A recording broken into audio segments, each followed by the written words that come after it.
एकनाथ शिंदे पुन्हा मुख्यमंत्री होणार नाहीत, संजय राऊतांचा दावा. देवेंद्र फडणवीस महाराष्ट्राचे मुख्यमंत्री आहेत. महाराष्ट्रात मराठीची सक्ती असेल तर मराठी माणसालाच त्रास का होत आहे? एकनाथ शिंदे पुन्हा महाराष्ट्राचे मुख्यमंत्री होणार नाहीत. देवेंद्र फडणवीस केंद्र सरकारमध्ये एखादे महत्त्वाचे खाते सांभाळण्यास सक्षम आहेत.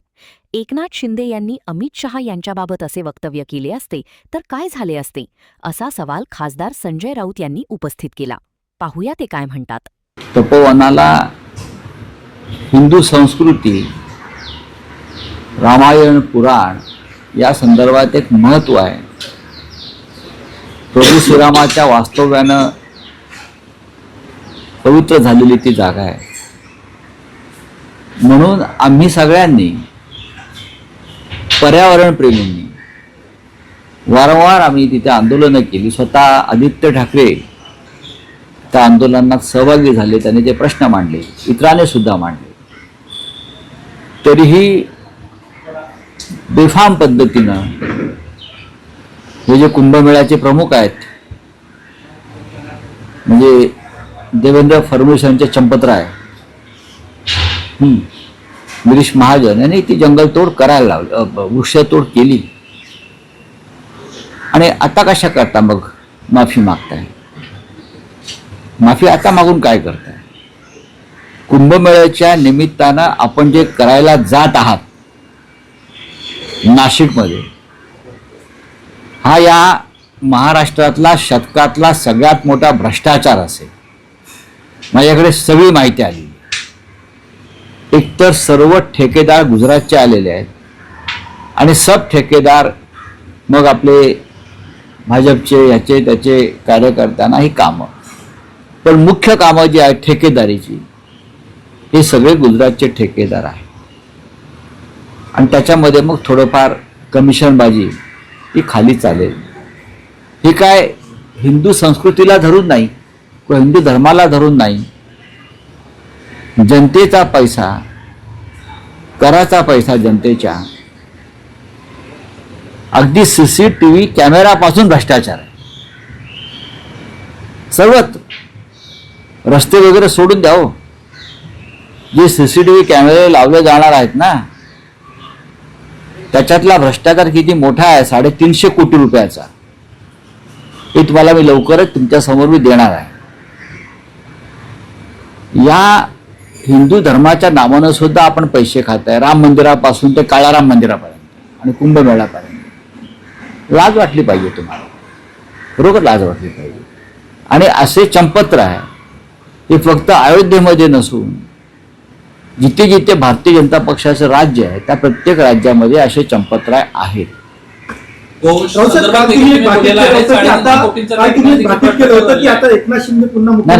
तुमचा विषय काय?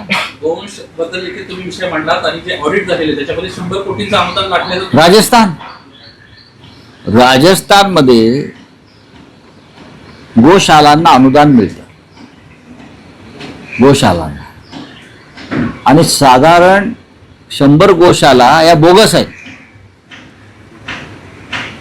मेलेल्या गायींवर सुद्धा अनुदान घेतलंय भारतीय जनता पक्षाच्या लोकांनी. मृत गायींवरती अनुदान घेतलं. हे कुठे चाललंय? तर भारतीय जनता पक्षाचं राज्य असलेल्या राजस्थानमध्ये गोशाला, जिथे तुम्ही एके बाजूला तुम्ही गोवंश हत्याबंदीचे कायदे आणता, त्याच्यासाठी तुम्ही झुंडबळी घेता, लिंचिंग करता, आणि तुम्ही मृत गायींच्या टाळूवरचं लोणी खाता, मृत गोमातेच्या टाळूवरचं लोणी खाता. 100 कोटीच्या वर मृत गायींवरती घेतलेला अनुदान हा गंभीर विषय आहे. काय करतायत नरेंद्र मोदी, हिंदुत्ववादी किंवा सरसंघचालक मोहनराव भागवतजी, दत्ता होसबोलेजी, काय करतायत? काय हिंदुत्वाच्या नावानं जी लूट चालू आहे, गोशाला, आणि या सगळ्या गोशालांची नावं जी आहेत ही श्रीराम आणि श्रीकृष्णाच्या नावानं आहेत. ठाकूरजी गोशाला, श्रीराम गोशाला, श्रीकृष्ण गोशाला, यादी आहे माझ्याकडे. आज मी लिहिलंय त्याच्यावर सामनामध्ये. कुठल्या प्रकारचं हिंदुत्वाचं मॉडेल आणि कोणत्या प्रकारचं हिंदू राष्ट्र तुम्ही या देशामध्ये राबवू इच्छिता? हे तुमचं हिंदू राष्ट्र, राम मंदिर लुटायचं, गोशाला लुटायच्या, कुंभमेळ्यात लूट करायची, या सगळ्या हिंदू संस्कार, संस्कृती आणि धर्माच्या नावावर लूट करणं ही तुमच्या हिंदू राष्ट्राची झलक आहे. ही हिंदू राष्ट्र आम्हाला नको असं. सर, आपण म्हणताय की हिंदू राष्ट्र, पण मुंबईमध्ये मराठीच्या मुद्द्यावरनं ही लोक आक्रमक होत असतात. पण काल अंधेरीला RPFला मराठीत बोला असं सांगितल्यामुळे त्या प्रवासाला मुंबईकराला, मराठी माणसाला 2 तास RPFच्या पोलिसांनी बसून ठेवलं. मराठीविषयी सुद्धा अशा पद्धती गळचेपी केली जाते का मुंबईत? नक्कीच. देवेंद्र फडणवीस या महाराष्ट्राचे मुख्यमंत्री आहेत आणि ते वारंवार बोलत असतात. जरी ते अधूनमधून हिंदीत भाषण विधानसभेत करत असले तरी महाराष्ट्रात फक्त मराठीचीच सक्ती ही त्यांची विधान अलीकडच्या काळामध्ये त्यांनी जोरात केलेली आहे.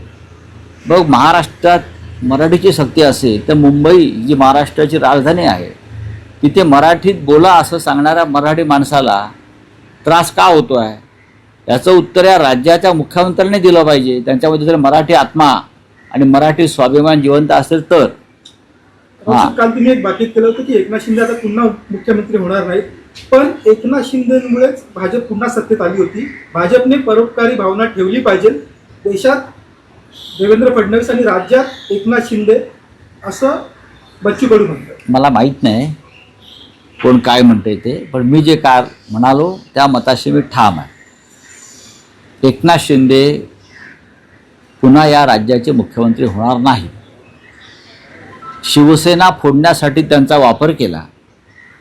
हिंदू हृदय सम्राट शिवसेना प्रमुख बाळासाहेब ठाकरे यांची मराठी स्वाभिमानी हिंदुत्ववादी शिवसेना फोडण्यासाठी त्यांचा वापर केला आणि त्यांना फोडून त्यांना त्याची बक्षिसे म्हणून त्यांना मुख्यमंत्री केलं. एवढंच. त्यांचा तसं काम आता त्यांचा कार्यभाग संपलेला आहे. त्यांनी त्यांचा अहवाल सादर केलेला आहे कार्याचा. आता काय त्यांना परत कोणी मुख्यमंत्री करणार नाही.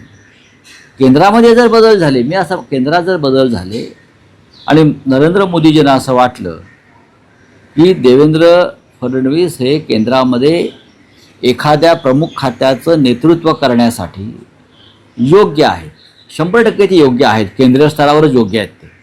महाराष्ट्र त्यांच्या हातात आता राहिलेला नाही आहे. महाराष्ट्रात गुंडांचं राज्य सुरू झालेलं आहे.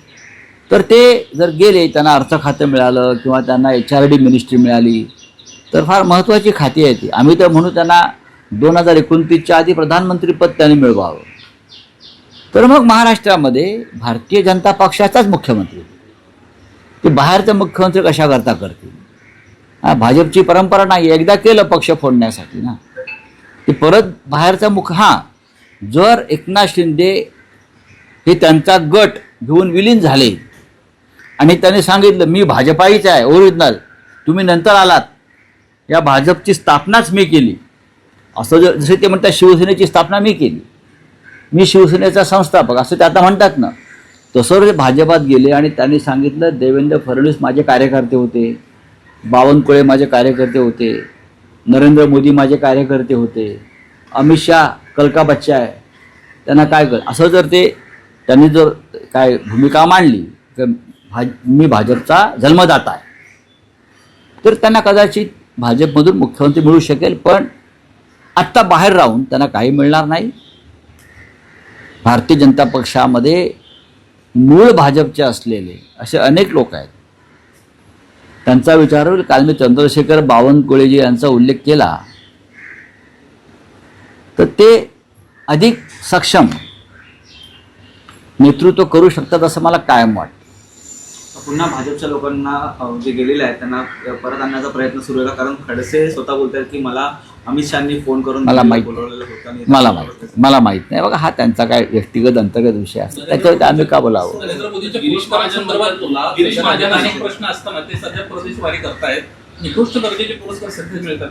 बघा, तुम्ही जर ईदी अमीनचा फोटो पाहिला असेल, ईदी अमीनच्या आणि हिटलरच्या युनिफॉर्मवर सगळ्यात जास्त मेडल्स होते.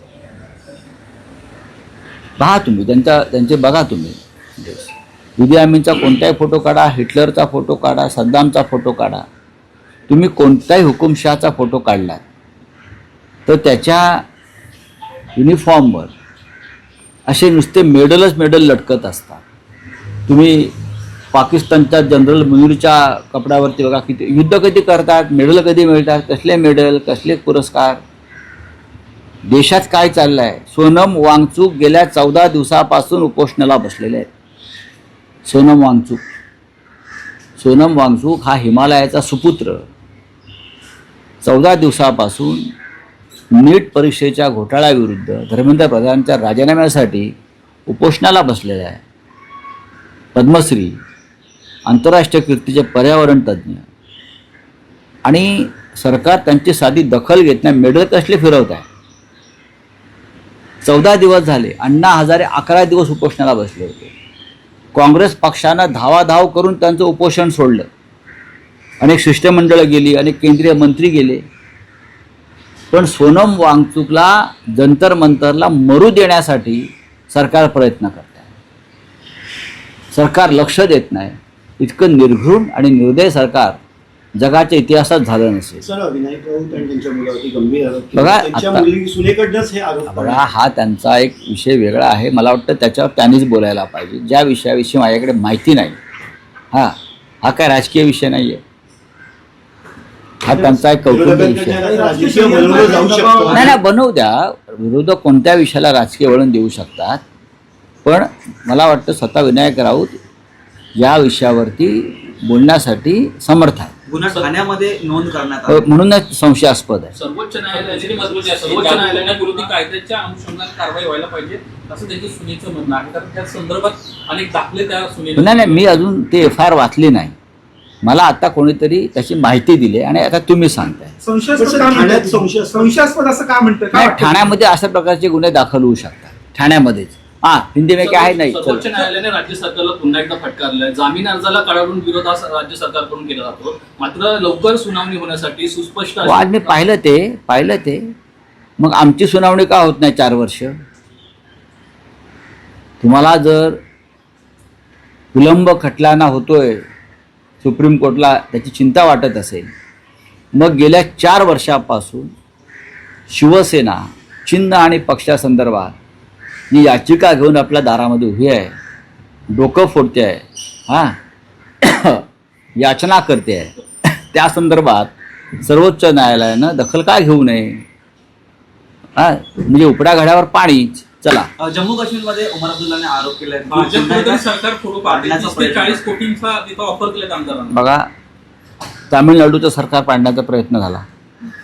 35 कोटी टी व्ही के पक्षाचे आमदार आणि त्यांना पाठिंबा देणाऱ्या आमदारांना 35 कोटी रुपये द्यायचे. ते रेकॉर्डवरती आलं आहे.